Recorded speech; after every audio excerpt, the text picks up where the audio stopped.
حضرت عائشہ رضی اللہ تعالیٰ عنہ فرماتی ہیں کہ جب میں نے نبی اکرم صلی اللہ علیہ وآلہ وسلم کو خوشگوار حالت میں دیکھا تو عرض کیا، یا رسول اللہ، اللہ تعالیٰ سے میرے حق میں دعا فرمائیں۔ تو آپ صلی اللہ علیہ وسلم نے فرمایا، اے اللہ، عائشہ کے اگلے پچھلے، ظاہری و باطنی تمام گناہ معاف فرما۔ ایسا نبی اکرم صلی اللہ علیہ وسلم نے عذرائے مزاح فرمایا۔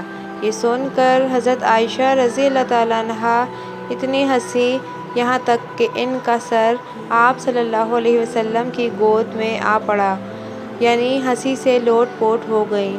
ان پر نبی اکرم صلی اللہ علیہ وسلم نے فرمایا، کیا میری دعا تمہیں اچھی نہیں لگی؟ انہوں نے عرض کیا، یہ کیسے ہو سکتا ہے کہ آپ کی دعا مجھے اچھی نہ لگے؟ پھر حضور نبی کریم صلی اللہ علیہ وسلم نے فرمایا، اللہ کی قسم، بے شک ہر نماز میں میری یہ دعا میری امت کے لیے خاص ہے۔ اس حدیث کو امام ابن حبان نے روایت کیا ہے۔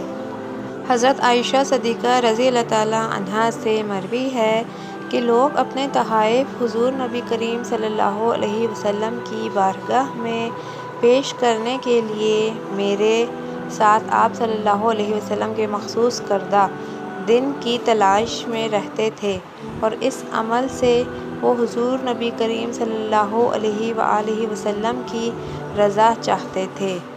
حضرت عروہ بن زبیر رضی اللہ تعالیٰ عنہ بیان کرتے ہیں کہ حضرت عائشہ رضی اللہ تعالیٰ عنہ کے پاس اللہ کے رزق میں سے جو بھی چیز آتی وہ اس کو اپنے پاس نہ روکے رکھتیں، بلکہ اسی وقت کھڑے کھڑے اس کا صدقہ فرما دیتی۔ اس حدیث کو امام بخاری نے روایت کیا ہے۔ حضرت ابو موسیٰ رضی اللہ تعالیٰ عنہ بیان کرتے ہیں کہ ہم اصحاب رسول صلی اللہ علیہ وسلم کے لیے جب کبھی بھی کوئی حدیث مشکل ہو جاتی تو ہم ام المومنین حضرت عائشہ رضی اللہ تعالیٰ عنہا کے بارے میں پوچھتے تو ان کے ہاں اس حدیث کا صحیح علم پا لیتے۔ حضرت انس رضی اللہ تعالیٰ عنہ بیان کرتے ہیں کہ حضور اکرم صلی اللہ علیہ وآلہ وسلم کا ایک فارسی پڑوسی بہت اچھا سالن بناتا تھا۔ بس ایک دن اس نے حضور نبی کریم صلی اللہ علیہ وآلہ وسلم کے لیے سالن بنایا، پھر آپ صلی اللہ علیہ وآلہ وسلم کو دعوت دینے کے لیے حاضر ہوا تو آپ صلی اللہ علیہ وآلہ وسلم نے فرمایا، اور یہ بھی، یعنی حضرت عائشہ بھی میرے ساتھ مدعو ہیں یا نہیں؟ تو اس نے عرض کیا، نہیں۔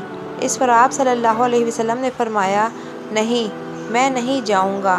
اس شخص نے دوبارہ آپ صلی اللہ علیہ وسلم کو دعوت دی تو آپ صلی اللہ علیہ وسلم نے فرمایا، کیا یہ بھی، یعنی عائشہ؟ تو اس آدمی نے عرض کیا، نہیں۔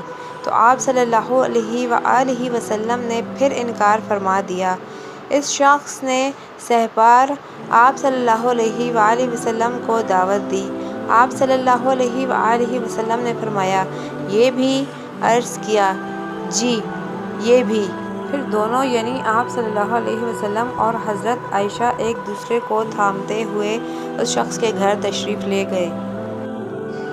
حضرت عطا بیان کرتے ہیں کہ حضرت عائشہ صدیقہ رضی اللہ تعالیٰ عنہا تمام لوگوں سے بڑھ کر فقیہ اور تمام لوگوں سے بڑھ کر جاننے والی اور تمام لوگوں سے بڑھ کر عام معاملات میں اچھی رائے رکھنے والی تھی۔ اس حدیث کو امام حاکم نے روایت کیا ہے۔